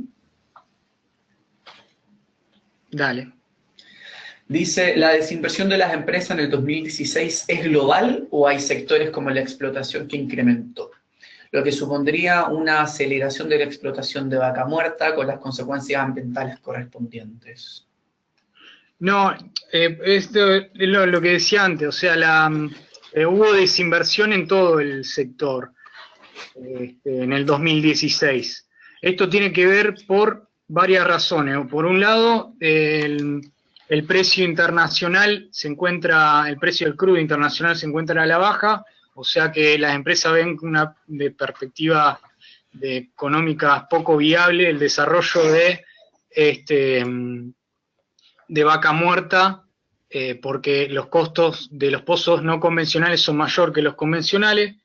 Y en lo que respecta al gas, el gobierno de Cambiemos articuló un sendero creciente del precio en dólares del gas, y esto hace que las empresas o bien no le crean al gobierno, en el sentido de que no cumpla ese precio del gas, o que tengan una concepción más rentística de decir, bueno, en un futuro si el precio del gas va a ser mayor, ¿por qué voy a sacar el hidrocarburo hoy? Entonces, por esa combinación de factores, las empresas en el 2016 dejaron de invertir.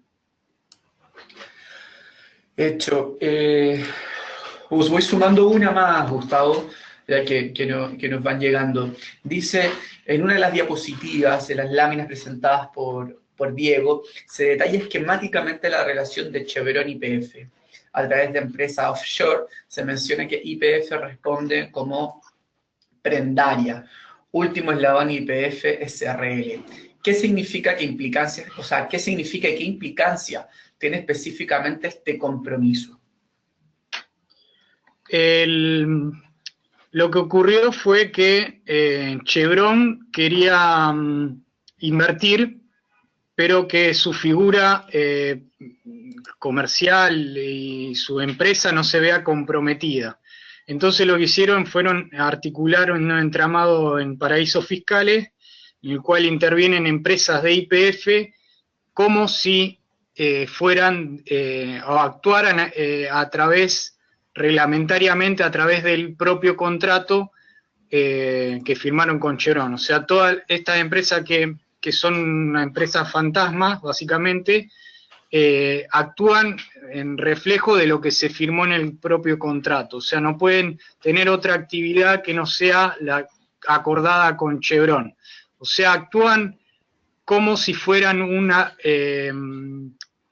brazo más de Chevron, pero son propiedad de YPF. Lo que hace Chevron es financiar el proyecto a través de la isla Bermudas, le presta una estructura offshore de YPF que queda en Delaware, en Estados Unidos, y esa que está en Delaware le presta a otra que está acá en Argentina. Tanto la de Delaware como la que está en Argentina son propiedad de YPF. La estructura de Chevron, que actúa más cercana al proyecto de Loma Campana, se encuentra en la isla Bermuda. O sea que, en consecuencia, si llegara a haber algún problema económico, financiero, jurídico, de cualquier tipo, la responsabilidad de Chevron se encuentra solamente mediada por una estructura en la isla Bermuda. O sea, no respondería, básicamente. Perfecto. Y vamos con la última, que dice, en el cuadro de transferencias estatales, ¿son todas las transferencias directas a empresas que operan con vaca muerta, en vaca muerta para vaca muerta, o son transferencias directas del Estado a empresas de hidrocarburos en general? Son en general, son empresas, no es solo por la producción no convencional, sino son programas hacia las empresas privadas, incluyendo a YPF, para la empresa, para la actividad hidrocarburífera, o sea, por la actividad por extraer hidrocarburos, ya sea convencional como no convencional.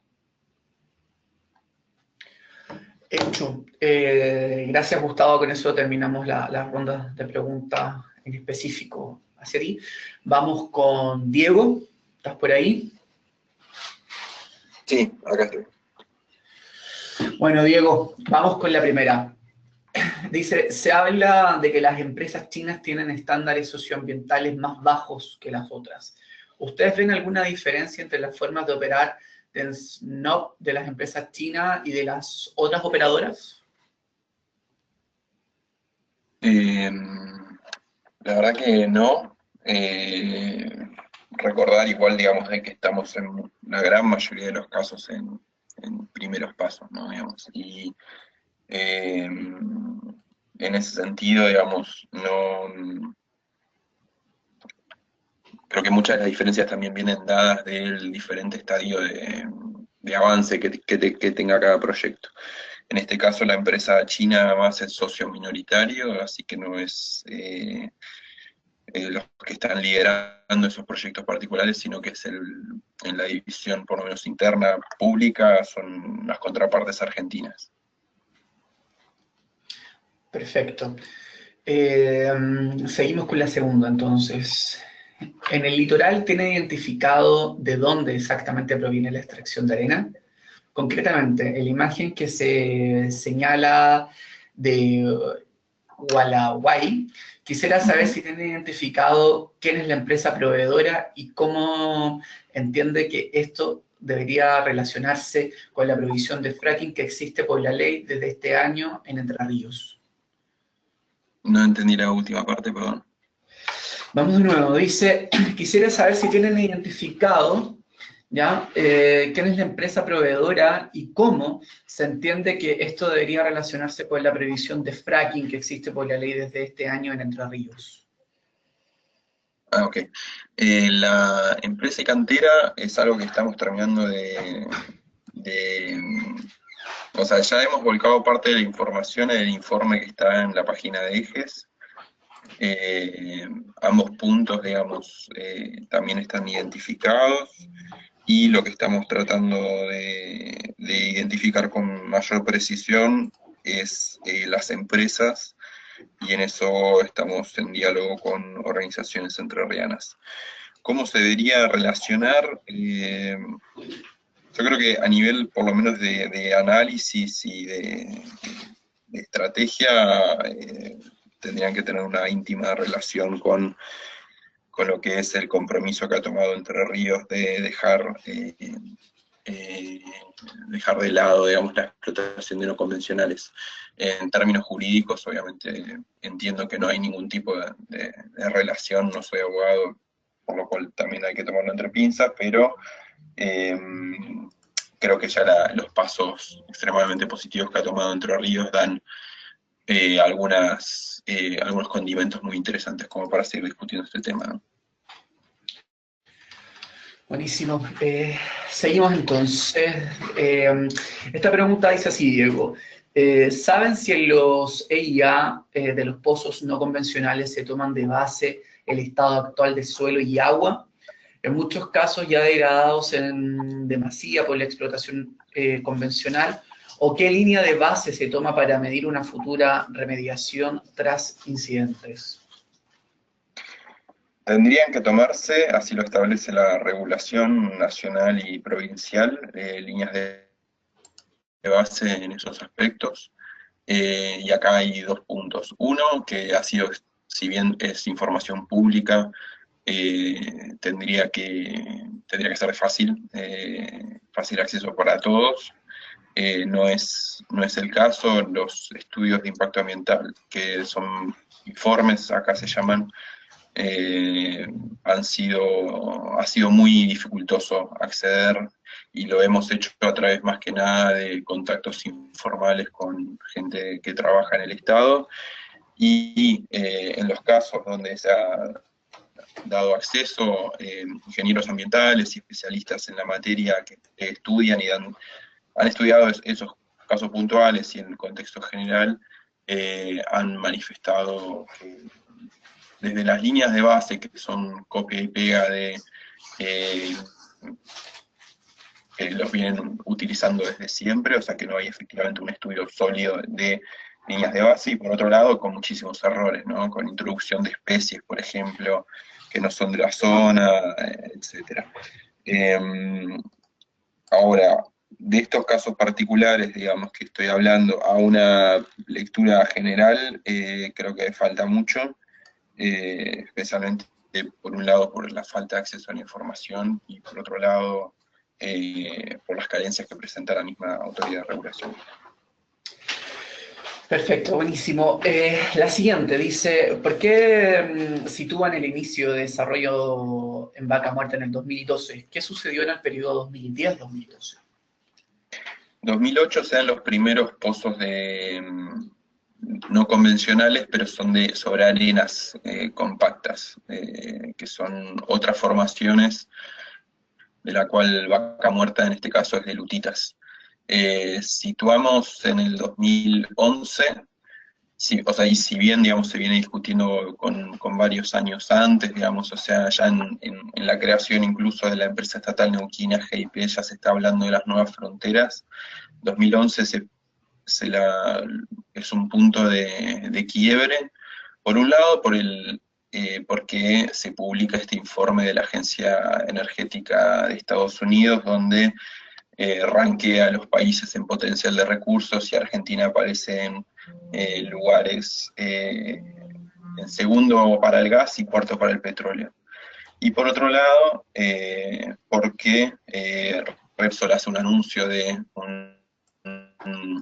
Repsol, que en ese momento era el controlante de YPF, la empresa española hace un anuncio de un mega descubrimiento en esta región por parte de esta nueva frontera, ¿no? Entonces ahí es cuando Vaca Muerta empieza como entidad, o como, si se quiere, megaproyecto, empieza a cobrar cuerpo, ¿no? Digamos, si bien hay como todos estos antecedentes. Y ya 2012, con la estatización de YPF parcial, y con los años posteriores, 2013 con la firma de YPF Chevron, ya se van dando, ya se va creando un piso mucho más concreto, ¿no? Perfecto, buenísimo. Siguiente, dice, si son tan evidentes los impactos ambientales del megaproyecto, ¿por qué el ministerio encargado de los asuntos ambientales en el país no ha frenado mediante alguna medida preventiva su desarrollo? Primero que nada, la regulación ambiental está fragmentada a nivel provincial, si bien a nivel nacional habría que tener pisos mínimos, como dije antes, de básicamente que la política ambiental se actualice y se adecue a este nuevo paradigma, ¿no?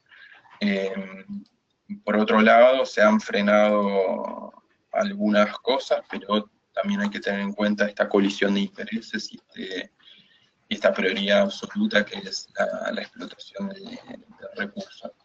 En ese sentido, creo que la apertura de licencias sobre áreas protegidas, sobre territorios mapuches, sobre zonas de producción frutícola y ciudades, están mostrando que la política, por lo menos a nivel provincial, y también como esto, tomándola en cuenta como se habló, como una respuesta a la presión corporativa, no es menor, digamos. Entonces, en este caso, el ambiente y otras áreas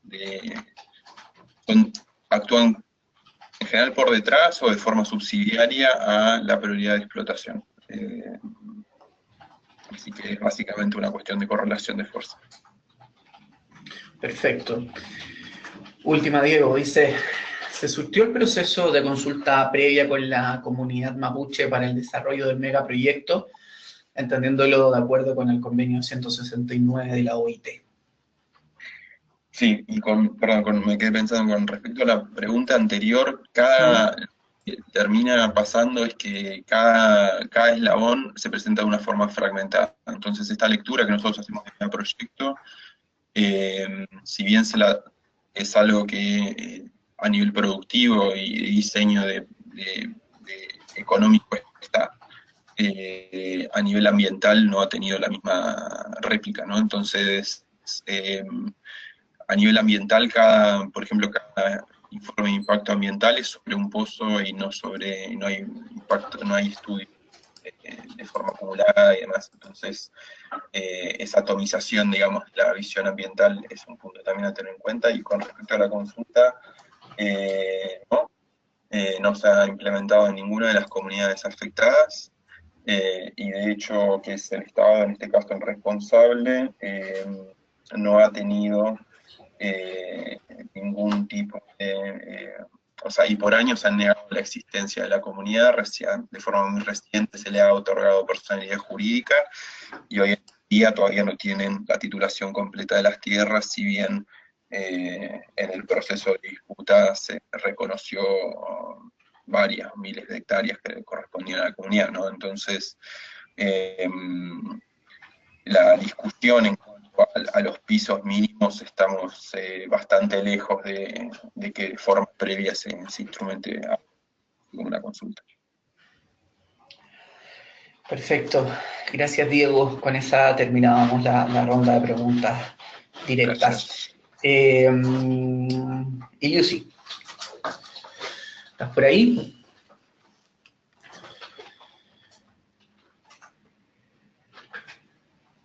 Iliusi.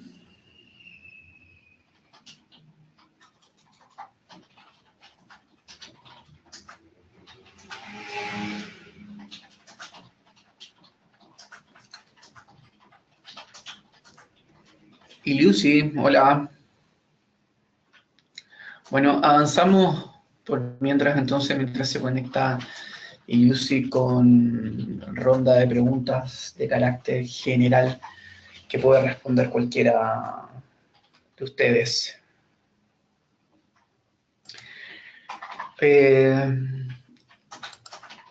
Seguimos entonces, me avisan apenas se pueda conectar Iliusi para su ronda de preguntas.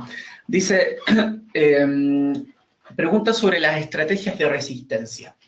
¿Han pensado en el modelo del anexo cero, donde comunidades, municipios o provincias se comprometen al no extracción y se busca el reconocimiento oficial como contribución a la mitigación del cambio climático? Argentina también tendrá que revisar su contribución nacionalmente determinada a partir del año que viene, y estos compromisos pueden buscar ser incluidos en la CND. Sí, hay digamos, nosotros, Observatorio, somos parte de Oilwatch, digamos que es una red del sur global que ha impulsado fuerte el anexo cero. Y en este sentido, digamos, o sea, hubo algunos intentos, no han sido del todo exitosos, ¿no? Digamos, o sea, ya obtener una ordenanza muchas veces es a contramano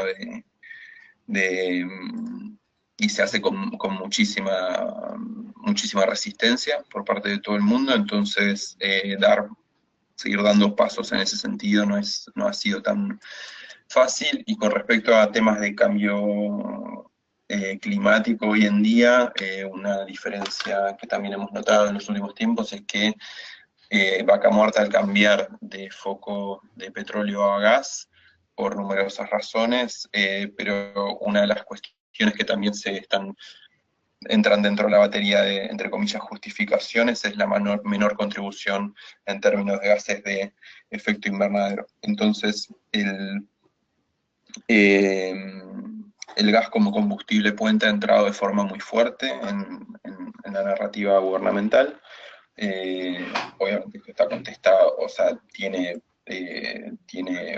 numerosas respuestas, digamos, por parte de diversos estudios científicos, digamos, que esto hay que seguir trabajándolo, pero hasta el momento no hemos visto, digamos, o sea, hemos visto más ese tipo de respuestas que el anuncio de la inclusión de Vaca Muerta a gran escala dentro de estos informes anuales en términos de emisiones, ¿no? Perfecto. Gustavo, ¿algo que sumar?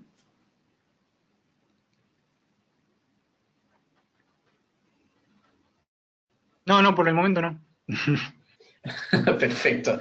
Vamos con la siguiente pregunta de carácter general. Dice, quizás excede el tópico, pero si cabe y breve en tanto la transición energética posible, ¿qué posición creen deberíamos adoptar ante programas de energía sustentable como el Renovar, que impulsa la diversificación de la matriz energética, pero de la mano de empresas extranjeras o megaempresas locales?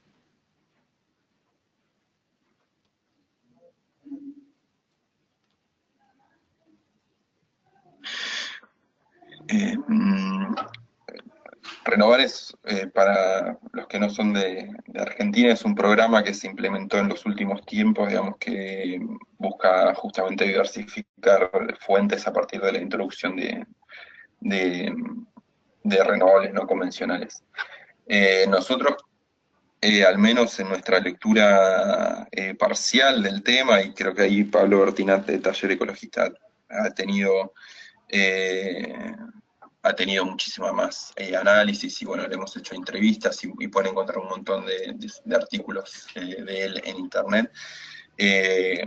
Creemos que la transición tiene que darse dentro de una discusión integral, dentro de una discusión donde se pueda incluir la cuestión democrática, una cuestión de descentralizar y de fosilizar, obviamente, digamos, entonces esta discusión integral, digamos, de sustentabilidad, igualdad, no es...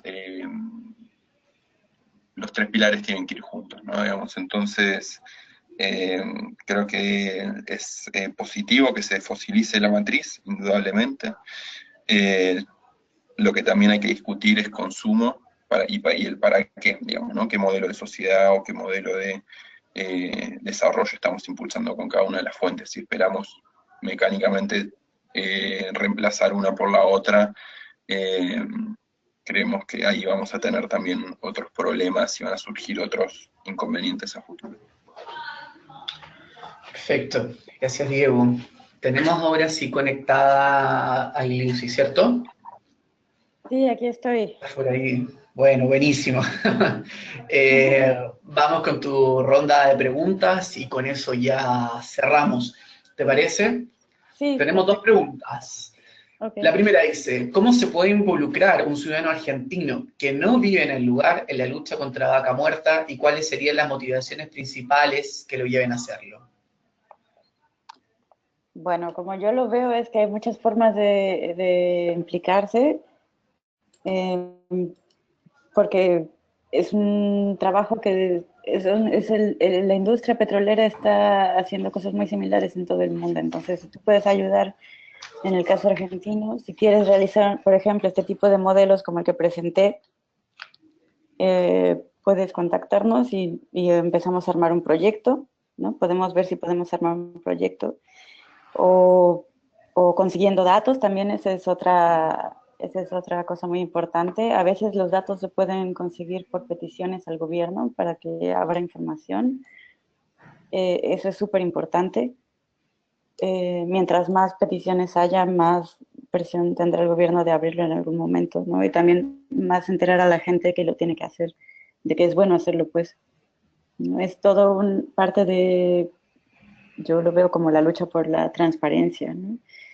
Una cosa es qué se va a hacer y decidir si lo queremos hacer, y la otra es saber cómo se está haciendo, ya que se decidió o que nos lo decidieron, ¿no? Perfecto. La segunda y última dice, ¿había otro modelo que le dé que le sea rentable? No recuerdo si el número 9, ¿qué características tiene y qué implicancias económicas a futuro para consumidores y el Estado? Sí. Ok, el escenario 9 consideraba, aquí lo tengo, sí, el escenario 9 considera cierto panorama de precios que son altos. Es un escenario de precios del petróleo y del gas que publicó la Agencia Norteamericana de Energía.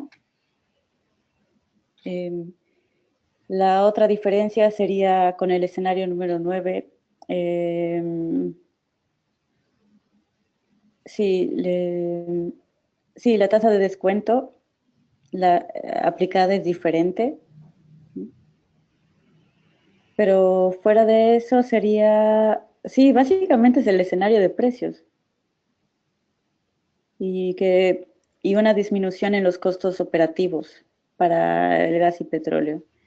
Y la disminución de costos sería en un 5%, una cosa así, para OPEX, lo que implicaría una baja de costos en general de 25%, no, 25% era en el caso 1. Sí, es una reducción de 5% más o menos en los costos operativos. y precios altos. Perfecto. Bueno, con eso terminamos entonces la ronda de preguntas. Espero que hayan disfrutado y haya sido de suma utilidad también la discusión hoy día que mantuvimos para todos ustedes y todos y todas las participantes. Agradecer especialmente a Diego, a Gustavo, a Iliusi por sus presentaciones tan precisas y necesarias en este momento y a la hora de hacer frente al fracking. Nada, agradecer nuevamente su participación y recordarles que toda la información que hoy día se presentó se les hará llegar vía correo electrónico para que cada uno disponga de ella. Bueno, muchísimas gracias y estaremos en contacto pronto. Saludos a todos y todas.